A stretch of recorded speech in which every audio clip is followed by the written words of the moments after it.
What's going on, guys? Shane here. Today I want to talk about nursing injuries. Not only as fighters, but just as human beings, it's inevitable that you're going to face some sort of injury in your lifetime. So let's talk about some ways to prevent it, but also how to nurse yourself back to health. With that being said, I am not a doctor. I'm not a medical professional, which leads me to my first point. If you have a severe injury or you don't know how severe it is, seek medical attention from a professional. Spend the time, spend the money, go to a doctor, and get some professional attention. We're only given one body in this life, so we have to make sure that we're taking care of our vehicle. Take me, for instance. I'm suffering from a back injury right now, and my career is showing fighting techniques. So I have to take my next bit of advice, which is rest. But even more specifically than that, inactivity. It's usually the hardest thing for fighters and for athletes because we're addicted to training. That's all we want to do. And every minute that passes that we're not training, we're thinking about our potential opponent that is, and it kills us inside and up here. But let's take a specific example. If you have a broken arm, even after you get that thing casted up, what does the doctor say?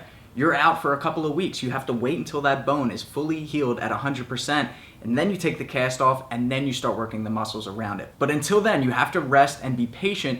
Give your body the time that it needs to recover. Next is ice. Ice is great for reducing swelling.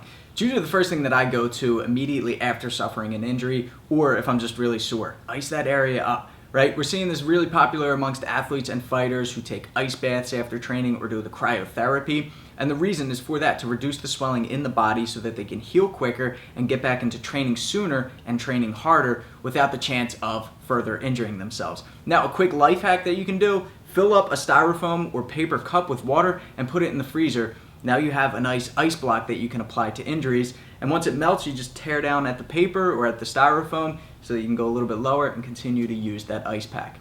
Number 4 is compression, and number 5 is elevation. And now we see that acronym RICE, which you've probably heard before: rest, ice, compression, and elevation.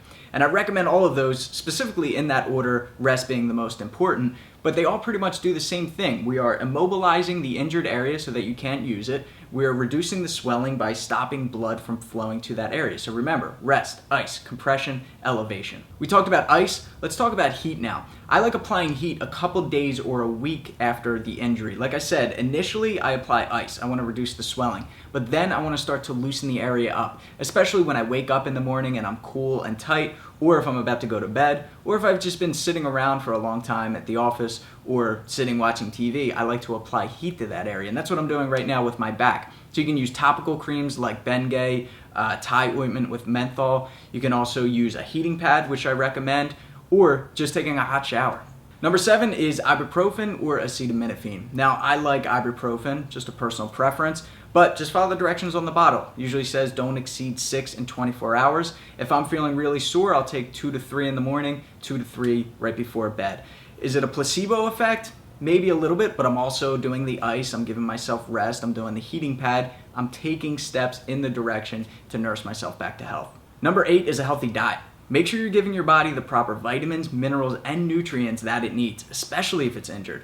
If you don't feel like you're getting everything that you need in a well-balanced diet, then take a multivitamin. Otherwise, you don't have to take a multivitamin. Same thing with omega-3 fatty acids. If you don't feel like you're eating enough fish throughout the day, then make sure you're taking those pills and oiling up your joints.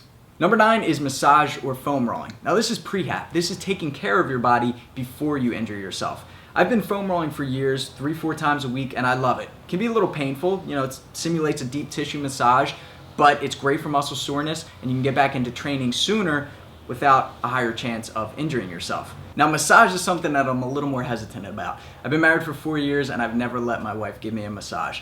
However, about 2-3 months ago, she convinced me to go get a professional massage, and I gotta say, I feel like it added years onto my life. Super sore from either rolling or clinching or hard sparring, and I just felt that much better immediately after and the following days. So I definitely recommend it. Get a Swedish massage first. It's a little bit softer, it's a good initial massage to get, and then you can work your way into deep tissue massages, which is a little bit more painful, but again, great for athletes and fighters. And number 10 is low or no impact exercises. Now, with any of these movements, if they cause pain in the injured area, then nix it and move on to the next one, or just give your body what it needs most: rest and inactivity. But yoga movements are great. You can work on your flexibility and mobility with stretches, or if you can get away with it, do some cardio. I remember when I had a broken rib, I was able to do jump rope, so I did a ton of jumping rope. Swimming is another one that's very forgiving on the body, working with the resistance of the water. But I'm going to echo what I said in the beginning of this video: seek medical professional help and ask a doctor what they recommend. Alright guys, thanks for watching. So remember, not only do you want to train hard, you want to train smart. Take care of your body. Until next time, be sure to subscribe to get the fight tips before your opponent does. I'm Shane with Fight Tips for the underdogs.